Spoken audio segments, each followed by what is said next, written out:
नमस्कार मित्रों, आज के इस वीडियो में एक बार फिर से आप सभी का बहुत बहुत हार्दिक स्वागत है। हम आशा करते हैं कि आप सभी स्वस्थ होंगे, मस्त होंगे और पूरी तरह से अपनी तैयारी में व्यस्त होंगे।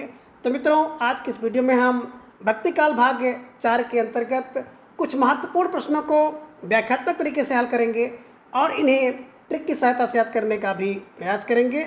और इसके पूर्व हम लोगों ने 75 प्रश्नों को व्याख्यात्मक तरीके से हल किया था और उन्हें ट्रिक की सहायता से याद किया था। तो जैसा कि स्क्रीन पर देख रहे हैं, प्रश्न संख्या 76 कि तुलसीदास की प्रथम एवं अंतिम रचना है। विकल्प ये कह रहे हैं कि वैराग्य संदीपनी और कवितावली। विकल्प बी कवितावली और वैराग्य संदीपनी। विकल्प सी है रामलला नाचू और रामचरितमानस, या फिर विकल्प डी रामचरितमानस और रामलला नाचू है। तो प्रश्न संख्या 76 आपके स्क्रीन पर आपके जवाब की प्रतीक्षा कर रहा है कि तुलसीदास की प्रथम और अंतिम रचना कौन सी है, और आपको सोच समझ कर उत्तर देना है। आपके पास समय है 2 सेकंड। और मित्रों, इस प्रकार के जो प्रश्न हैं उन सभी प्रश्नों को सम्मिलित करने का मेरा एकमात्र उद्देश्य है कि किस प्रकार से आपकी परीक्षा में प्रश्न आ सकते हैं, उसको ध्यान में रखते हुए प्रत्येक दिन आपको सुबह 7 बजे टॉपिक वार प्रश्नावली बिल्कुल मिल रही है और प्रत्येक रविवार को 125 टीजीटी पीजीटी से संबंधित प्रश्न आपको देखने को मिलते हैं। निश्चित रूप से आपके लिए बहुत कारगर हैं, इसलिए आप सबसे बिल्कुल निवेदन है कि इस वीडियो को अंत तक जरूर देखिएगा। तो बिल्कुल आप सबका उत्तर आ गया कि सर विकल्प ये वैराग्य संदीपनी और कवितावली क्या है, तुलसीदास की प्रथम और अंतिम रचना है। प्रथम क्या है, वैराग्य संदीपनी, और अंतिम रचना कौन सी है, कवितावली है। तो इस एक प्रश्न में आपको 2 जवाब मिला और 2 प्रश्न आपका बना कि सर तुलसीदास की जो पहली रचना है वैराग्य संदीपनी है और अंतिम रचना इनकी है कवितावली। कैसे दिमाग में बैठाएं कि हमेशा के लिए आपको आत्मसात हो जाए। तो बिल्कुल मित्रों, तुलसीदास जी के बारे में आप जान रहे हैं कि इन्हें अपनी पत्नी जिनका नाम रत्नावली था, तो रत्नावली से बहुत अगाध प्रेम था और इसी प्रेम के वशीभूत होकर एक बार रात को बिल्कुल अपने ससुराल चले गए थे, जिस पर नाराजगी जाहिर करते हुए रत्नावली ने इनको कहा था व्यंग में कि अस्ति चर्ममयी देहमम तामय ऐसी प्रीत तैसी जो श्री राम में होत न तो भोभीत। और उस पंक्ति को सुनकर के तुलसीदास में क्या हुआ था कि वैराग उत्पन्न हो गया था। और पहले क्या हुआ, वैराग उत्पन्न हुआ और वैराग से हो गया वैराग संदीपनी, और बाद में कविता करने लगे तो कवितावली। ठीक है ना। इसी क्लू से आप दिमाग में रखिएगा कि तुलसीदास में हुआ सबसे पहले वैराग उत्पन्न हुआ तो वैराग संदीपनी, और बाद में कविता करने लगे तो कवितावली। यानी कि तुलसीदास जी की पहली रचना वैराग संदीपनी और अंतिम रचना है कवितावली। ठीक है ना। तो इस तरह से आपके दिमाग में बैठ जाएगा और कभी भी कहीं भी ये भूलेगा नहीं। ठीक है। चलिए, और इस तरह की आप क्लास के लिए मेरे साथ जुड़िए, चैनल को सब्सक्राइब करिए अगर नए हो, और अपनी तैयारी को बूस्ट करिए। ठीक है। चलिए, प्रश्न संख्या 77 है कि निम्न में तुलसी की कौन सी कृति ज्योतिष ग्रंथ है। विकल्प ये कह रहे हैं कि वैराग संदीपनी, विकल्प बी हनुमान बाहुक, विकल्प सी रामाज्ञा प्रश्नावली, या फिर विकल्प डी है रामचरितमानस। प्रश्न संख्या 77 आपके स्क्रीन पर आपके जवाब की प्रतीक्षा कर रहा है कि तुलसी की किस कृत में ज्योतिष ग्रंथ है। सोच समझकर आपको उत्तर देना है। आपके पास समय है 1 सेकंड। बिल्कुल महत्वपूर्ण प्यारा सा प्रश्न परीक्षा में छपने वाला कि तुलसी की किस कृत में ज्योतिष ग्रंथ है। बिल्कुल आप सबका उत्तर आ गया कि सर विकल्प सी को लॉक किया जाए, रामाज्ञा प्रश्नावली इज राइट आंसर। ठीक है ना। कैसे दिमाग में बैठाएंगे, अगर आपको ज्योतिष ग्रंथ, बिल्कुल ज्योतिष ग्रंथ पढ़ना है, ज्योतिष ग्रंथ सीखना है, तो क्या करना होगा, तो राम की आज्ञा लेनी होगी। राम की आज्ञा यानी कि रामाज्ञा प्रश्नावली इज राइट आंसर। ठीक है ना। ज्योतिष ग्रंथ पढ़ना है तो क्या करना है, तो राम की आज्ञा लेनी होगी। राम की आज्ञा फॉर रामाज्ञा प्रश्नावली, है ना, ये ध्यान में रखिएगा। तो ज्योतिष ग्रंथ कौन सा है, रामाज्ञा प्रश्नावली। बात करें विकल्प ए वैराग संदीपनी, अभी आपने देखा है कि तुलसी में पहले क्या हुआ था, वैराग हुआ था, यानी कि पहली रचना है। विकल्प बी में आप देख रहे हैं हनुमान बाहुक, बड़ी प्यारी सी रचना है हनुमान बाहुक, जिसे तुलसीदास जी की जब बाह पीड़ा हो रही थी, भुजा में दर्द हो रहा था, तो अपनी बाह पीड़ा से मुक्ति के लिए हनुमान बाहुक की रचना की थी। और रामाज्ञा प्रश्न आपने देखा है कि ज्योतिष ग्रंथ है। और विकल्प डी रामचरितमानस के बारे में तो कुछ कहना ही नहीं है। बिल्कुल लोक समन्वय के लिए इन्होंने, लोक रंजन के लिए इन्होंने, है ना, तो ध्यान में रखिएगा, लोक मंगल के लिए रामचरितमानस की स्थापना की? बाबा तुलसीदास ने। ठीक है ना। तो लोक मंगल ध्यान में रखिएगा, रामाज्ञा प्रश्नावली ज्योतिष ग्रंथ, हनुमान बाहुक महापीड़ा के लिए और बैराग संदीपनी इनकी पहली कृति है। ठीक है। फिलहाल प्रश्न संख्या 77 का विकल्प सी रामाज्ञा प्रश्नावली इज राइट आंसर। ठीक है। चलिए प्रश्न संख्या 78 है कि तुलसी की किस कृति में महामारी एवं काली काल का वर्णन है? विकल्प ए वैराग्य प्रश्न रामाज्ञा प्रश्न, विकल्प ए है रामाज्ञा प्रश्न, विकल्प बी वैराग्य संदीपनी, विकल्प सी विनय पत्रिका या फिर विकल्प डी कवितावली। प्रश्न संख्या 78 तुलसीदास की किस कृति में महामारी एवं कलिकाल का वर्णन है? जवाब आपको सोच समझ कर देना है। प्रश्न संख्या 78 आपके जवाब की प्रतीक्षा कर रहा है। तो बिल्कुल आप सबका उत्तर धीरे धीरे अब टहलते हुए आ गया कि सर विकल्प डी को लॉक किया जाए, कवितावली इज राइट आंसर। बात करें कवितावली की तो तुलसीदास की अंतिम रचना है कवितावली, और इसी कवितावली में महामारी एवं कलिकाल के आगमन का, कलिकाल के प्रभाव का वर्णन है। अब महामारी की बात आ गई तो बनारस में फैले हुए महामारी का वर्णन तुलसीदास जी ने किया है अपनी कवितावली में। रामाज्ञा प्रश्नावली के बारे में आप जान ही रहे हैं कि रामाज्ञा लीजिए, अगर आपको बिल्कुल ज्योतिष पढ़ना है तो रामाज्ञा लीजिए, ज्योतिष ग्रंथ है। बैराग संदीपनी पहले बैराग हुआ यानी कि पहली रचना है। और विनय पत्रिका की बात करें तो तुलसीदास जी की बड़ी महत्वपूर्ण रचना है जिसमें इन्होंने भक्ति विषयक पदों की रचना किया है, यानी कि आप कह सकते हैं कि 279 पदों में इन्होंने भक्ति की है। ठीक है ना। तो इस प्रकार से प्रश्न संख्या 78 का विकल्प डी को आप सही कर सकते हैं और आपके लिए प्यारा सा प्रश्न ये हमेशा के लिए आपके दिमाग पे बैठ जाएगा। प्रश्न संख्या 79 है कि निम्न में रामचरितमानस के कांड का सही क्रम है। तो आप दिमाग में बैठाइएगा कि निम्न में रामचरितमानस के कांड का सही क्रम है, और कई बार परीक्षा में आया है तो यहाँ पर आप स्टार लगा लीजिए कि रामचरितमानस के जो 7 कांड हैं उनके कांड का क्रम क्या है। विकल्प ये कह रहे हैं कि जो पहले बालकांड, फिर अरण्यकांड, फिर किष्किंधा कांड और उसके बाद सुंदरकांड। विकल्प भी बता रहे हैं पहले बालकांड, फिर अयोध्याकांड, फिर अरण्यकांड, फिर किष्किंधा कांड, फिर सुंदरकांड। विकल्प सी में है बाल, अरण्य, अयोध्या, किष्किंधा और सुंदरकांड, और विकल्प डी में सुंदरकांड, अरण्यकांड, किष्किंधा कांड, बालकांड और उत्तरकांड। तो प्रश्न संख्या 79 बिल्कुल आपके स्क्रीन पर आपके जवाब की प्रतीक्षा कर रहा है। 2 सेकंड के टाइम आपको दिए जाते हैं और इन 2 सेकंड में बिल्कुल आपको प्रश्न संख्या 79 का उत्तर देना है। सोच समझकर दीजिएगा, बहुत महत्वपूर्ण प्रश्न है, आपकी परीक्षा में छपने वाला प्रश्न है। और बिल्कुल आप सबका उत्तर आ गया कि सर विकल्प बी बाल, अयोध्या, अरण्य, किष्किंधा, सुंदर लंका उत्तरकांड, सुंदर लंका उत्तरकांड। ठीक है ना। ये क्रम है कि बाल अयोध्या, बिल्कुल बाल अयोध्या में बीता, बाल अयोध्या में, अरण्य के समय किष्किंधा में थे, और सुंदर लंका उत्तरकांड। ठीक है ना। तो सुंदर लंका के उत्तरकांड, सुंदर लंका के उत्तरकांड, इसी ट्रिक को आप दिमाग में बैठा लीजिएगा। निश्चित रूप से ये 7 है ना रामचरितमानस के कांड हैं, आसानी से आपको कंठस्थ हो जाएंगे कि बाल अयोध्या, अरण्य, किष्किंधा, सुंदर लंका उत्तरकांड, बाल अयोध्या, अरण्य, किष्किंधा, सुंदर लंका उत्तरकांड। ठीक है। चलिए तो निश्चित रूप से प्रश्न संख्या 79 का विकल्प बी को आप लोगों ने सही किया होगा। ठीक है। चलिए प्रश्न संख्या 80 रामचरितमानस का हृदय स्थल किस कांड को कहा जाता है? विकल्प ये कह रहे हैं कि बाल कांड को कहा जाता है, विकल्प बी अयोध्या कांड को, विकल्प सी अरण्य कांड को, या फिर विकल्प डी किष्किंधा कांड को। प्रश्न संख्या 80 का सोच समझकर आपको जवाब देना है कि रामचरितमानस का हृदय किस कांड को कहा जाता है, और आपके पास समय है 1 सेकंड। तो बिल्कुल प्यारा सा प्रश्न, महत्वपूर्ण प्रश्न, आसान सा प्रश्न है, और आपका उत्तर भी आ गया कि सर रामचरितमानस का जो हृदय है वो हृदय की बात हम करें, हृदय अयोध्या है, हृदय अयोध्या में लगा हुआ है। देखे होंगे तमाम व्यक्ति ऐसे हैं कि जो जिनका हृदय अयोध्या में लगा रहता है, कि अयोध्या जाने की तमन्ना होती है, अयोध्या देखने की तमन्ना होती है, अयोध्या परिक्रमा करने की, तो हृदय लगा कहाँ पर? बोले अयोध्या में, हृदय अयोध्या में। ये ध्यान में रखिएगा कि रामचरितमानस का जो हृदय स्थल है वो अयोध्या है, अयोध्या कांड इज राइट आंसर। ठीक है ना। और यहाँ पे देखिए हृदय या है, तो यहाँ पर भी देखिए या है, इस कांड में भी या है, अयोध्या कांड। तो हृदय अयोध्या में, हृदय अयोध्या में, हृदय कांड अयोध्या कांड को कहा जाता है, इसे ध्यान में रखिएगा। ठीक है। चलिए प्रश्न संख्या 81 है कि अयोध्या कांड के चित्रकूट सभा को आध्यात्मिक घटना किसने कहा? देखिए बड़ा महत्वपूर्ण प्रश्न है। प्यारा सा प्रश्न है, आपके स्क्रीन पर बिल्कुल दिख रहा है कि अयोध्या कांड के चित्रकूट सभा को आध्यात्मिक घटना किसने कहा? विकल्प ए रामचंद्र शुक्ल ने कहा, विकल्प बी हजारी प्रसाद द्विवेदी ने कहा, विकल्प सी राम कुमार वर्मा या फिर विकल्प डी बच्चन सिंह ने। सोच समझकर आपको उत्तर देना है। प्रश्न संख्या 81 आपके जवाब की प्रतीक्षा कर रहा है कि सर अयोध्या के जो चित्रकूट सभा को आध्यात्मिक घटना किसने कहा है।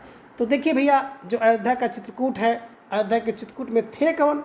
तो बिल्कुल आपको याद है कि उसमें रामचंद्र थे। तो रामचंद्र की सभा थी, तो Ramchandra Shukla is right answer. Ayodhya के चित्रकूट सभा को आध्यात्मिक घटना किसने कहा? तो अयोध्या के चित्रकूट सभा में सभा किसकी थी? रामचंद्र की थी। तो रामचंद्र शुक्ल को दिमाग में बैठा लीजिएगा और प्रश्न संख्या 81 का विकल्प एक को सही करते हुए अपने प्रश्नों को ठीक करिएगा। ठीक है, चलिए। प्रश्न संख्या 82 है कि तुलसी का संपूर्ण काव्य समन्वय की विराट चेष्टा है, कथन किसका है? तुलसी का संपूर्ण काव्य समन्वय की विराट चेष्टा है, कथन किसका है? विकल्प ए रामचंद्र शुक्ल का, विकल्प बी हजारी प्रसाद द्विवेदी का, विकल्प सी डॉक्टर बच्चन सिंह या फिर विकल्प डी आचार्य रामचंद्र शुक्ल। प्रश्न संख्या 82 का उत्तर आपको देना है। आपके स्क्रीन पर दिख रहा है, 1 सेकंड का समय आपके पास है कि तुलसी का संपूर्ण काव्य समन्वय की विराट चेष्टा है। बिल्कुल आप सबका उत्तर तेजी के साथ आ गया कि सर तुलसी का समन्वय काव्य समान समन्वय काव्य क्या है? बिल्कुल विकल्प B Hazari Prasad Dwivedi is right answer. अब कैसे इसे दिमाग में बैठाएं? तो देखिए, तुलसी क्या करते हैं, तुलसी का जो संपूर्ण काव्य है वो 1000 प्रकार से समन्वय करने की चेष्टा करता है ना। 1000 कोशिश करते हैं कि समन्वय हो जाए, समन्वय बन जाए, किसी प्रकार का कोई विरोध विवाद ना हो। बस 1 किलो दिमाग में रखिएगा कि तुलसी का संपूर्ण काव्य क्या करता है? 1000 प्रकार के समन्वय की विराट चेष्टा करता है, विराट चेष्टा करता है, 1000 चेष्टा करता है। और 1000 हजारी प्रसाद द्विवेदी को ध्यान में रख लीजिएगा कि तुलसी का संपूर्ण काव्य तो 1000 समन्वय की चेष्टा करता है। 1000 समन्वय माने हजारी प्रसाद द्विवेदी जी का कथन है। ठीक है ना, चलिए। प्रश्न संख्या 83 के निम्न में असंगत है। अब कौन असंगत है? विकल्प ए कह रहे हैं कि तुलसीदास रूपकों का बादशाह लाला भगवान दीन और बच्चन सिंह ने कहा। विकल्प बी कह रहे हैं कि अनप्रास का बादशाह रामचंद्र शुक्ल ने कहा इनको, तुलसीदास को। विकल्प सी पे आप जाएंगे तो उत्प्रेक्षा का बादशाह डॉक्टर उदयभान सिंह ने कहा। और विकल्प डी है कि तुलसीदास ने रामचरितमानस सर्वप्रथम नूर मोहम्मद को सुनाया। तो बिल्कुल प्यारा सा जवाब आपको देना है। सुंदर सा प्रश्न आपके स्क्रीन पर है, प्रश्न संख्या 83। तो बिल्कुल सोच समझकर आपको उत्तर देना है प्रश्न संख्या 83 का कि है ना। बिल्कुल तुलसीदास को रूपक का बादशाह किसने कहा, अनप्रास का बादशाह किसने कहा, उत्प्रेक्षा का बादशाह किसने कहा, और तुलसीदास ने सर्वप्रथम रामचरितमानस नूर मोहम्मद को सुनाया। एक इसमें बिल्कुल असंगत है। अब देखिए मित्रों, बिल्कुल सबसे पहले तो आपको इसका हम एक बार दर्शन कराएंगे और इसको रटा देंगे कि क्योंकि यहाँ से प्रश्न आपकी परीक्षा में बन सकता है कि तुलसीदास को रूपकों का बादशाह किसने कहा है। तो देखिए, रूपक जो होता है, तुलसीदास रूपक हैं, तो भैया जो रूपक हैं तो लाल और बच्चों के, तो बच्चे भी क्या होते हैं कि रूपक होते हैं बादशाह का। बच्चा जो रूपक होता है बादशाह का, है ना। और लाला हम लोग कहते हैं बच्चे को, लाला मुन्ना भैया कहते हैं ना। तो लाला मुन्ना भैया बच्चे हैं और बच्चे जो हैं क्या हैं, बिल्कुल बादशाह हैं, रूपक के बादशाह हैं। बच्चे देखते होंगे राजा हैं, है ना। कहीं से भी कुछ भी प्रश्न पूछते हैं और कहीं से कुछ भी काम करते हैं, कुछ भी बोलते हैं। तो लाला और बच्चे क्या हैं, रूप हैं किसके, बोले बादशाह के। यानी कि रूपक का बादशाह किसने कहा, लाला भगवान दीन और बच्चन सिंह ने कहा है। अनप्रास का बादशाह, अनप्रास तो भैया रामचंद्र शुक्ल, अनुप्रास शुक्ल रामचंद्र शुक्ल ने इन्हें तुलसीदास जी को क्या कहा, अनप्रास का बादशाह कहा है। अब देखिए, छोटा ऊ से उत्प्रेक्षा है और छोटा ऊ से उदयभान सिंह है। तो उत्प्रेक्षा का बादशाह उदयभान सिंह ने कहा है, ये भी आप ध्यान में रखिएगा और इसको कंठस्थ कर लीजिएगा। विकल्प डी की बात करते हैं कि कह रहे हैं कि कौन एक असंगत है। तो तुलसीदास ने रामचरितमानस सर्वप्रथम नूर मोहम्मद को नहीं सुनाया था, बल्कि रस की खान यानी कि रस खान को सुनाया था। तो ध्यान में रखिएगा। और प्रश्न संख्या 83 का जो सही जवाब होगा, कौन असंगत है, विकल्प डी, तुलसीदास ने रामचरितमानस सबसे पहले नूर मोहम्मद को नहीं सुनाया था, बल्कि रस खान को सुनाया था। तो इस प्रकार से आपने बिल्कुल प्रश्न संख्या 83 का जवाब सही कर लिया कि तुलसी रूपक का बादशाह लाला भगवान दीन और बच्चन सिंह ने, अनप्रास का बादशाह रामचंद्र शुक्ल ने कहा, उत्प्रेक्षा का बादशाह डॉक्टर उदयभान सिंह ने कहा है, और तुलसीदास ने सबसे पहले रामचरितमानस किसको सुनाया? रसखान को सुनाया। ठीक है ना। इस एक प्रश्न के माध्यम से चार चार प्रश्नों को आप बिल्कुल तैयार कर सकते हैं। कोई भी परीक्षा में अगर प्रश्न आपके दिखाई दिया तो आप निश्चित रूप से उसको दौड़ा कर मारने वाले हैं। ठीक है, चलिए आगे। प्रश्न संख्या 84 है कि आरत की जय हनुमान लला की, दुष्ट दलन रघुनाथ कला की, पंक्ति किसकी है? विकल्प ए कह रहे हैं कि रायदास की है, विकल्प बी श्रद्धाराम फुलरी की है, विकल्प सी रामानंद की है, या फिर विकल्प डी नाभादास की है। सोच समझ कर उत्तर आपको देना है। प्रश्न संख्या 84 आपके बिल्कुल स्क्रीन पर दिख रहा है कि आरत की जय हनुमान लला की, दुष्ट दलन रघुनाथ कला की किसकी पंक्ति है? उत्तर आप दीजिए। तो बिल्कुल आप सबका उत्तर आ गया कि सर विकल्प सी रामानंद है। तो निश्चित रूप से जिनके उत्तर विकल्प सी आए वो बधाई के पात्र हैं, और जिनके नहीं भी आए वो भी बधाई के पात्र हैं, क्योंकि आज के बाद से ये प्रश्न आपको गलत नहीं होगा। ठीक है ना। आरत की जय हनुमान लला की, जब आरती होती है हनुमान लला की तो सबसे ज़्यादा आनंद किसको आता है? राम को आता है। तो राम को आनंद यानी कि रामानंद। जब उनके दास हनुमान जी की आरती होगी, हनुमान लला की आरती होगी, तो क्या होगा? तो रामानंद होगा, राम जी को आनंद होगा, यानी कि रामानंद जी की ये पंक्ति है। विकल्प ए की बात करें तो रायदास की, तो राय कौन देता है? दास देता है। क्या कि मन है चंगा तो कठौती में गंगा, मन है चंगा तो कठौती में गंगा इनकी पंक्ति है। और विकल्प बी की बात करें श्रद्धाराम फुलरी, तो भैया देखो अगर फुल श्रद्धा आपके मन में है तो फुल श्रद्धा होगी तो आप क्या करोगे? ओम जय जगदीश हरे गाओगे ना कि ओम जय जगदीश हरे। तो ये ध्यान में रखिएगा, जब फुल श्रद्धा होगी तो ओम जय जगदीश हरे आप गाएंगे। और विकल्प डी नाभादास की बात करें तो अवधपुरी की शोभा जैसे कहीं न जाई, है ना, एक पंक्ति बड़ी प्रसिद्ध है, इसे ध्यान में रखिएगा। और प्रश्न संख्या 84 का विकल्प सी रामानंद इज राइट आंसर। ठीक है, चलिए पूरे वीडियो को आप लोग अंत तक देखिएगा, निश्चित रूप से आपको लाभ मिलेगा। और आप सबसे थोड़ा सा निवेदन भी है कि इस वीडियो को अधिक से अधिक लोगों तक शेयर करिए, जिससे अधिक से अधिक भाई बहनों का लाभ हो। और जितनी आपकी संख्या बढ़ेगी उतनी हमारी जिम्मेदारी बढ़ेगी, और धीरे धीरे आपके लिए लाइव क्लास, बोर्ड के द्वारा शिक्षण और ढेर सारे मेरे द्वारा जो भी नवाचार संभव होगा करने की कोशिश करूंगा। इसलिए आपका भी कर्तव्य बनता है कि इस वीडियो को बहुत दूर तक, घर घर तक पहुंचाने का प्रयास करिए। जितने भी हिंदी प्रेमी हैं सबके पास ये वीडियो पहुंचनी चाहिए। ठीक है, चलिए आगे। प्रश्न संख्या 85 है कि रामावत संप्रदाय के लोग किस अन्य नाम से जाने जाते हैं? बिल्कुल प्यारा सा प्रश्न है। प्रश्न संख्या 85 कि रामावत संप्रदाय के लोग किस अन्य नाम से जाने जाते हैं? विकल्प ए बैरागी संप्रदाय, विकल्प बी स्मार्ट संप्रदाय, विकल्प सी रामानंद संप्रदाय, या फिर विकल्प डी है वैष्णव संप्रदाय। सोच समझकर आपको उत्तर देना है। प्रश्न संख्या 85 का कि रामावत संप्रदाय के लोग किस अन्य नाम से जाने जाते हैं? बिल्कुल प्रश्न संख्या 85 का उत्तर आपको देना है। सोच समझकर उत्तर आप दीजिएगा। निश्चित रूप से एक बहुत प्यारा सा प्रश्न है, और आप सब बिल्कुल इस पर गच्चा भी खाने वाले हैं। बिल्कुल सही उत्तर आप सबका आ गया कि सर विकल्प ये बैरागी संप्रदाय, है ना। तो रामावत यानी कि राम के लिए क्या होता है? व्यक्ति बैरागी होता है। तो बैरागी संप्रदाय किसको कहते हैं? रामावत संप्रदाय कहते हैं। और रामावत संप्रदाय के जो संपादक हैं, प्रवर्तक हैं, कौन है? रामानंद है। ध्यान में रखिएगा। ठीक है, चलिए प्रश्न संख्या 86 है कि वैष्णव मताब्द भास्कर किसकी कृति है? विकल्प ये कह रहे हैं कि अनंतानंद की, विकल्प बी रामानंद की, विकल्प सी राघवानंद की, या फिर विकल्प डी है रामानुजाचार्य की। तो प्रश्न संख्या 86 का उत्तर आपको थोड़ा सा सोच समझ कर देना होगा। बहुत महत्वपूर्ण प्रश्न है। हो सकता है कि परीक्षा में ये प्रश्न पूछ लिया जाए, इसलिए इस प्रश्न को बहुत सोच समझ कर आपकी प्रश्नावली में रखा गया है। ठीक है ना। तो बिल्कुल आप सबका उत्तर धीरे धीरे आ गया कि सर वैष्णव मताब्द भास्कर विकल्प बी रामानंद जी की कृति है। अब देखिए राम को आनंद आता है कब? जब वैष्णव मत का शब्द गूंजता है। तो वैष्णव मत से क्या होता है? राम को आनंद होता है, यानी कि रामानंद इज राइट आंसर। तो प्रश्न संख्या 86 का विकल्प भी रामानंद को आप सही करिएगा। ठीक है, चलिए आगे। प्रश्न संख्या 87 है कि रामानंद के कितने शिष्य हैं? विकल्प ए 9 शिष्य हैं, विकल्प बी 12 शिष्य हैं, विकल्प सी 63 शिष्य हैं, या फिर विकल्प डी 84 शिष्य हैं। सोच समझ कर उत्तर देना है। प्रश्न संख्या 87 आपके स्क्रीन पर है और आपके जवाब की प्रतीक्षा कर रहा है। तो आपको मिलता है 2 सेकंड का समय और आपको सोच समझ कर उत्तर देना होगा प्रश्न संख्या 87 का। तो बिल्कुल आप सबका उत्तर फौरन आ गया कि सर रामानंद के शिष्य थे 12। ठीक है ना, कितने शिष्य? 12। 12 कौन थे? सर बोले 12 तो अलवार भी थे। तो 12 रामानंद के शिष्य और 12 अलवार भी हैं।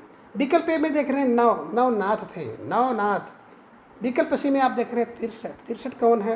बोले सर 63 उल्टे सीधे तिरछे तिरछे चलने वाले तो नैनार हैं। कितने? नैनार हैं।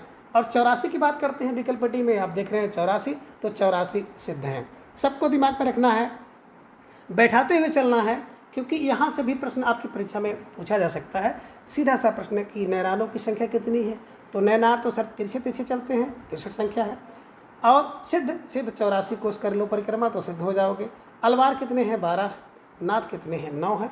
तो ये ध्यान में रखिएगा। और प्रश्न संख्या 87 का बात अगर हम लोग करें कि रामानंद के शिष्य, तो रामानंद के शिष्य हैं 12, ये ध्यान में रखिएगा। ठीक है, चलिए। प्रश्न संख्या 88 है कि रसिक संप्रदाय की स्थापना किसने की है? विकल्प ये कह रहे हैं कि रामानंद ने, विकल्प बी अग्रदास ने, विकल्प सी कीलदास ने, या फिर विकल्प डी है तुलसीदास। सोच समझ के उत्तर आपको देना है। प्रश्न संख्या 88 आपके स्क्रीन पर है। बहुत प्यारा सा प्रश्न है और बहुत महत्वपूर्ण प्रश्न है, निश्चित रूप से आपके परीक्षा में छपने वाला प्रश्न है। तो आपका उत्तर भी आ गया कि सर विकल्प ए को लॉक किया जाए, अग्रदास इज राइट आंसर। देखिए, रसिक संप्रदाय की बात करते हैं, अग्रदास इसके संस्थापक हैं, इन्होंने इसकी स्थापना की है। कैसे दिमाग में बैठाएंगे? तो देखिए मित्रों, जो रसिक होते हैं, जैसे कोई क्रिकेट का रसिक है तो क्रिकेट के आगे रहेगा, अग्र पंक्ति में बैठा रहेगा, आगे रहेगा। कोई फिल्म देखने का, मूवी देखने का रसिक है तो भैया वो उसमें आगे बैठेगा। कोई पढ़ने का आगे बिल्कुल रसिक है तो भैया अग्र बैठेगा, पढ़ने के अग्र बैठेगा। तो अग्र फार अग्र होता है, रसिक कहाँ होता है? अग्र में होता है। अग्र माने आगे होता है, तो अग्रदास इज राइट आंसर। इसे ध्यान में बैठाएंगे और कभी नहीं भूल पाएंगे। निश्चित रूप से आप सभी के लिए जो ट्रिकें हैं बहुत कारगर हैं। ढेर सारे भाई बंधु जुड़ रहे हैं और उनको लाभ भी पहुंच रहा है। ठीक है, चलिए। प्रश्न संख्या 89 है कि तुलसी की कृतियों का जो कालक्रम सही है। अब विकल्प कौन? ए कह रहे हैं कि सबसे पहले बैराग्य संदीपनी, इसके बाद रामज्ञा प्रश्न है, फिर रामलला नैचु है, जानकी मंगल और रामचरितमानस। विकल्प बी में कह रहे हैं कि रामज्ञा प्रश्नावली, फिर रामलला नैचु, फिर जानकी मंगल, रामचरितमानस और बैराग्य संदीपनी। विकल्प सी में कह रहे हैं कि बैराग्य संदीपनी, रामलला नैचु, जानकी मंगल, रामज्ञा प्रश्नावली, रामचरितमानस। और विकल्प डी में है बैराग्य संदीपनी, रामज्ञा प्रश्नावली, रामलला नैचु, रामचरितमानस और जानकी मंगल। तो प्रश्न संख्या जो 89 को सोच समझ कर उत्तर आपको देना होगा। प्यारा सा प्रश्न है, 2 सेकंड का समय आपको दिया जाता है। तो इन 2 सेकंड में आपको बिल्कुल प्रश्न संख्या 89 का उत्तर सोच समझ कर देना है। और बिल्कुल आप सबका उत्तर आ गया कि सर विकल्प ए को लॉक किया जाए। सबसे पहली रचना तुलसीदास की है। अभी आपने बताया था सर कि पहले बैराग हुआ था, तो तुलसी को सबसे पहले बैराग हुआ, तो बैराग संदीपनी, ये ध्यान में रखिएगा। इसके बाद रामज्ञा प्रश्नावली, तो रामज्ञा प्रश्नावली आपको ध्यान में है कि रामज्ञा प्रश्न करना चाहिए कब, जब ज्योतिष पढ़ना होगा तो आराम से प्रश्न करो। रामलला नैचु है, फिर जानकी मंगल, इसके बाद पार्वती मंगल, रामचरितमानस। तो ध्यान में रखिएगा और प्रश्न संख्या 89 के विकल्प ये को आप सही करिएगा। ठीक है, चलिए आगे। प्रश्न संख्या 90 है कि निम्न में अवधी भाषा की रचना नहीं है, यानी कि इनमें एक रचना है जो कि अवधी भाषा की नहीं है, उसको आपको सोच समझकर जवाब देना है। विकल्प ये कह रहे हैं कि रामज्ञा प्रश्न और वरवे रामायण, विकल्प बी में रामचरितमानस और रामलला नैचु, विकल्प सी में है पार्वती मंगल और जानकी मंगल, और विकल्प डी में है कवितावली और गीतावली। तो कह रहे कौन से विकल्प में अवधी भाषा की रचना नहीं है? सोच समझ कर उत्तर आपको देना है। प्रश्न संख्या 90 आपके स्क्रीन पर है और आपकी जवाब की प्रतीक्षा बिल्कुल प्रश्न संख्या 90 कर रहा है। बिल्कुल आप सबका उत्तर आ गया तेज़ी से कि सर विकल्प डी को लॉक किया जाए कि कवितावली और गीतावली इज राइट आंसर, है ना। तो देखिए, जो बात करें अवधी भाषा की, तो अवधी भाषा छोड़िए, है ना। अब इनकी जो रचनाएँ ब्रज भाषा में हैं, अगर ब्रज भाषा की रचनाएँ आपके दिमाग में बैठ गई तो जो शेष बच जाएंगी वो बिल्कुल अवधी भाषा में हो जाएंगी। ठीक है ना। आइए ब्रज भाषा की जो रचनाएँ हैं उनको क्लियर से देखिए। तुलसीदास की जो ब्रज भाषा की रचनाएँ हैं उनको आप देखेंगे। सबसे पहले तो बिल्कुल कवितावली और गीतावली, यानी कि वली। क्या करना है? वली। जितनी रचनाओं में इनकी वली है, कवितावली, गीतावली, कृष्ण गीतावली और दोहावली, तो वली, और इसके बाद पनी एक रचना है, वैराग्य संदीपनी पहली रचना, और इसके बाद एक रचना है विनय पत्रिका। तो बस कवितावली है ना, गीतावली, ये ध्यान में रखिएगा, वली वली, इसके बाद पनी और पत्रिका। तो निश्चित रूप से पनी, वैराग्य संदीपनी, पत्रिका और वली अगर मिल जाए तो ये ब्रज भाषा में है। और इसके अलावा जितनी भी रचनाएं बनती हैं, बचती हैं, और शेष सभी रचनाएं अवधी भाषा में हैं। तो आपने देखा कवितावली और गीतावली, दो आपको मिल गया, वैराग्य संदीपनी, विनय पत्रिका, है ना, ये ध्यान में रखिएगा, ब्रज भाषा की रचनाएं हैं। बाकी शेष रचनाएं जो भी बच जाती हैं वो सब अवधि हैं। ठीक है, चलिए, और प्रश्न संख्या 90 के विकल्प डी को आप सही करिएगा। ठीक है, चलिए। प्रश्न संख्या 91 है कि यद्यपि सुजात सुलक्षणी सुवर्ण सरस सुमित्र भूषण बिन न विराजई कविता बनिता मित्र, पंक्ति किसकी है? तो बिल्कुल ये प्यारा सा प्रश्न 91 वाला और परीक्षा में आने वाला। तो प्यारा सा प्रश्न 91 वाला कविता में परीक्षा में आने वाला प्रश्न है, डबल स्टार इस पर लगाइए। ये प्रश्न कई बार पूछा गया है और बहुत कन्फ्यूजिंग करता है क्योंकि इसमें भूषण दिया गया है और ढेर सारे भाई जैसे विकल्प एक को देखते हैं भूषण और भूषण को लगा देते हैं। तो इसलिए इस प्रश्न को बिल्कुल मैंने अपनी इस प्रश्नोत्तरी में शामिल किया है कि विकल्प ए कह रहे हैं कि भूषण की पंक्ति है, विकल्प बी आप देख पा रहे हैं केशवदास की, विकल्प सी परवीन राय की, या फिर विकल्प डी है नाभादास की। तो सोच समझकर उत्तर आपका आ गया कि सर भूषण तो है नहीं, भूषण बिन ना विराजई, तो भीषण बिन ना, भूषण ना है, कौन है? बोले सर केशव हैं। कौन है? केशव दास की ये पंक्ति है, ध्यान में रखिएगा। जहाँ पे भूषण बिन ना, भूषण ना, कौन? बोले सर केशव हैं। यद्यपि सुजात सुलक्षणी सुवर्ण सरस सुमित्र भूषण बिन न विराजई कविता वनिता मित्र, तो भूषण ना कौन? बोले सर केशव हैं। तो केशव यानी कि प्रश्न संख्या 91 का विकल्प B Keshavdas is right answer. ठीक है, चलिए। प्रश्न संख्या 92 है कि ये बड़े ही सहृदय कवि थे, ऋतु वर्णन तो इनके जैसा और किसी श्रृंगारी कवि ने नहीं किया है, यह कथन किसका और किसके विषय में है? प्रश्न संख्या 92 प्यारा सा प्रश्न आपकी स्क्रीन पर है, आपको जवाब देना है और आपके पास है 2 सेकंड का समय। निश्चित रूप से जो भी भाई बहन लगातार जुड़े हुए हैं, बने हुए हैं, आप सबको बहुत बहुत धन्यवाद, बहुत बहुत आभार। इस तरह से अंत तक आप लोग बने रहें। तो बिल्कुल बड़े ही सहृदय कवि थे, ऋतु वर्णन तो इनके जैसा और किसी श्रृंगारी कवि ने नहीं किया है, यह कथन किसका है? विकल्प पे कह रहे हैं कि हजारी प्रसाद द्विवेदी का है, केशव के लिए। विकल्प भी कह रहे हैं कि नहीं, रामचंद्र शुक्ल का है, केशव के लिए। विकल्प सी कह रहे हैं कि रामचंद्र शुक्ल का सेनापति के लिए, या फिर विकल्प डी है डॉक्टर नागेंद्र का सेनापति के लिए। सोच समझकर आपको उत्तर देना है। प्रश्न संख्या 92 आपके स्क्रीन पर है। वेरी वेरी मोस्ट इंपॉर्टेंट प्रश्न को बिल्कुल स्टार लगाइए, ये आपकी परीक्षा में प्रश्न पूछा जा सकता है।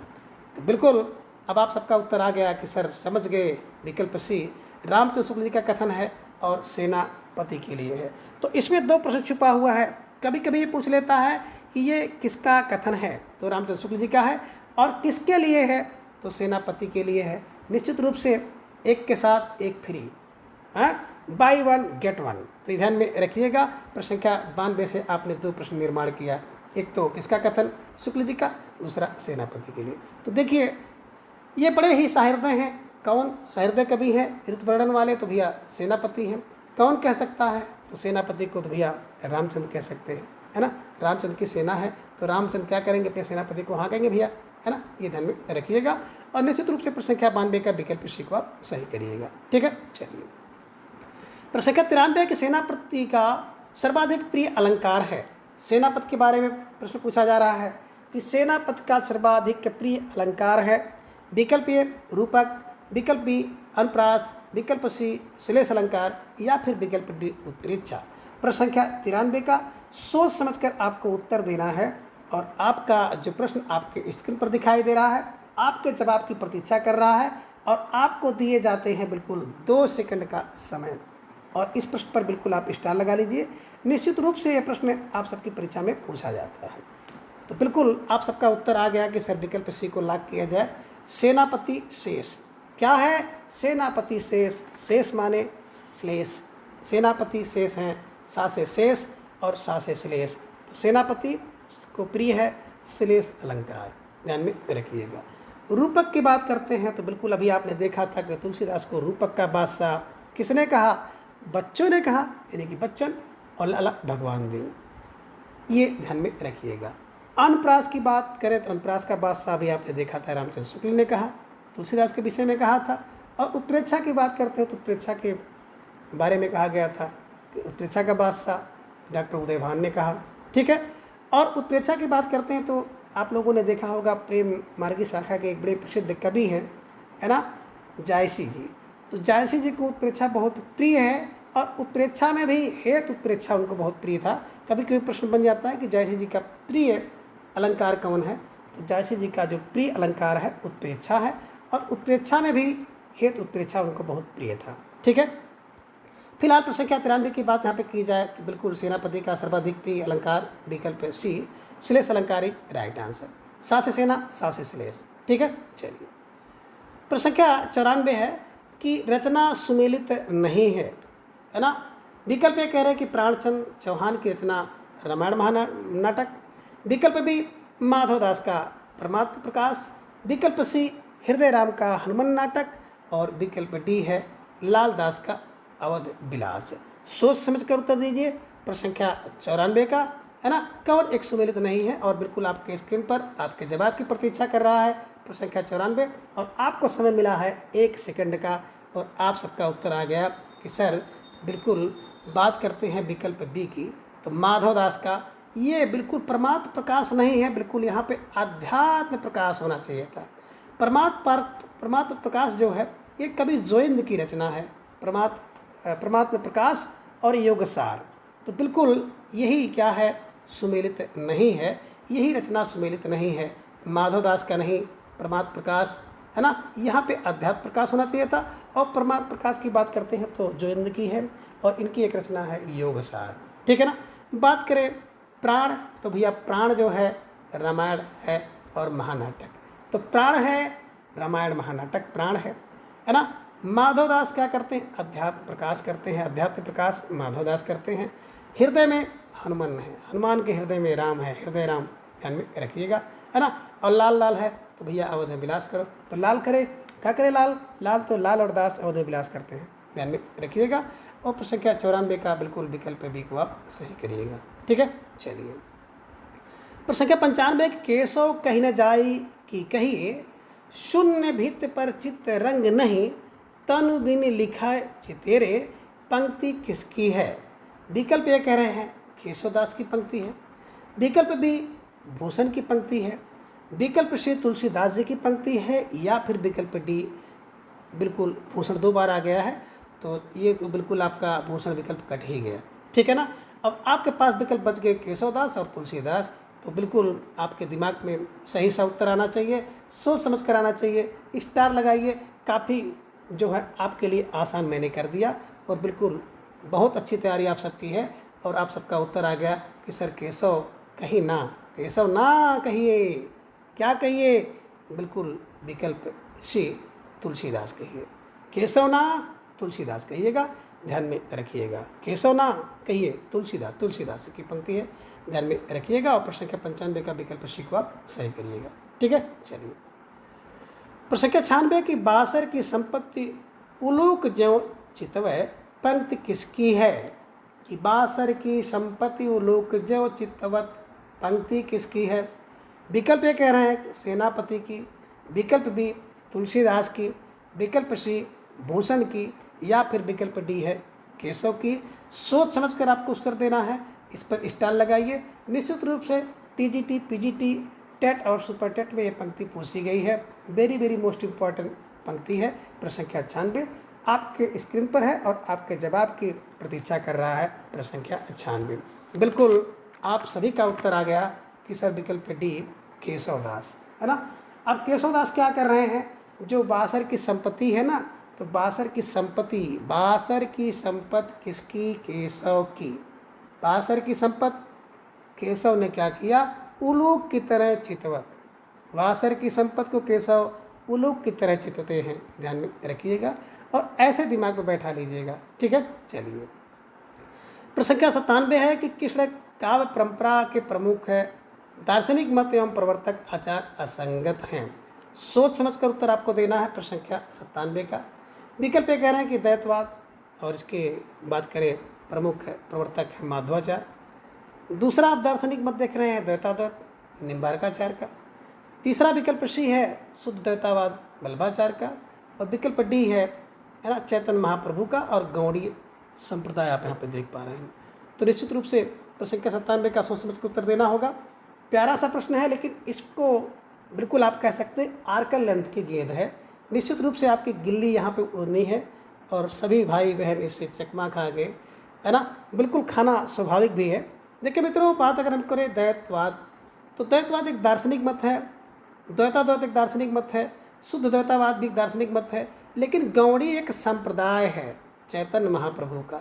इसका अगर देखा जाता दार्शनिक मत तो निश्चित रूप से आचिंत चिंता भेद होना चाहिए था, है ना, ये तब यह सही हो जाता। तो प्रश्न का 97 का विकल्प डी जो है आपका गलत है ना। जैसे द्वैतवाद की बात करते हैं तो बिल्कुल माधवाचार्य का ब्रह्म संप्रदाय है, निम्बार्काचार्य का सनकादि है, वल्लभाचार्य का रुद्र संप्रदाय है, और वैसे चैतन्य महाप्रभु का गौड़ी संप्रदाय है। लेकिन अगर दार्शनिक मत की बात करेंगे तो अचिंत चिंता भेद ध्यान में रखिएगा, ठीक है ना। तो निश्चित रूप से आपका बिल्कुल प्रश्न सही बन गया कि सर प्रश्न के 97 का विकल्प डी को सही किया जाए। निश्चित रूप से आपने इस प्रश्न में गच्चा खाया है, और ये मेरा उद्देश्य भी था, क्योंकि कभी कभी जो पेपर सेटर महोदय होते हैं वो इस तरह से प्रश्न आपकी परीक्षा में रख देते हैं और ढेर सारे भाई बहन पहले ही बोल्ड हो जाते हैं, ठीक है। चलिए, प्रश्न संख्या 98 है कि कभी हाल का वास्तविक नाम है। विकल्प ये कह रहे हैं कि बभ्रुवाहन, विकल्प बी साल वाहन, विकल्प सी बसंतराम, या फिर विकल्प डी प्रतिष्ठानपुर। सोच समझ को उत्तर दीजिए। प्रश्न संख्या 98 आपके स्क्रीन पर दिख रहा है और आपके पास है 1 सेकंड का समय। बिल्कुल आप सबका उत्तर आ गया कि सर हम लोग जब किसी का हाल पूछते हैं तो कहते हैं का हाल चाल है, हाल साल, हाल साल। तो हाल का वास्तविक नाम है साल वाहन, हाल साल। हाल साल को ध्यान में रख लीजिएगा, का हाल साल है, बस जहाँ पे हाल मिले उनका वास्तविक नाम साल वाहन ध्यान में रखिएगा।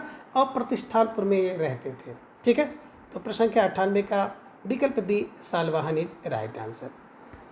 प्रश्न संख्या 99 है कि भागवत महापुराण में कितने स्कंद हैं।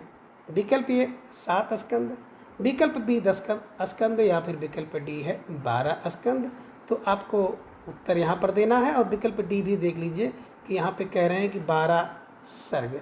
तो निश्चित रूप से आपका जो उत्तर आ गया कि सर प्रश्न संख्या 99 का विकल्प सी 12 स्कंद इज राइट आंसर, ठीक है। इसे ध्यान में रखिएगा और इस प्रश्न को बिल्कुल इसी रूप में आप तैयार कर लीजिएगा कि भागवत महापुराण 12 पुराण है ना, 12 स्कंद ध्यान में रखिएगा, ठीक है। अब आगे है प्रश्न संख्या 100 कि निम्न में सनकाद या निम्बार्क संप्रदाय के विषय में सही नहीं है। विकल्प ये बात करें तो बिल्कुल निम्बार्क का मूल नाम नीमानंद था। विकल्प बी ये लक्ष्मण के अवतार माने जाते हैं। विकल्प सी निम्बार्क संप्रदाय में श्री कृष्ण के वामांग में राधा सुशोभित होती हैं। और विकल्प डी है कि सबसे बड़ी गद्दी राजस्थान के दाइमाबाद में है। तो सोच समझकर आपको उत्तर देना है।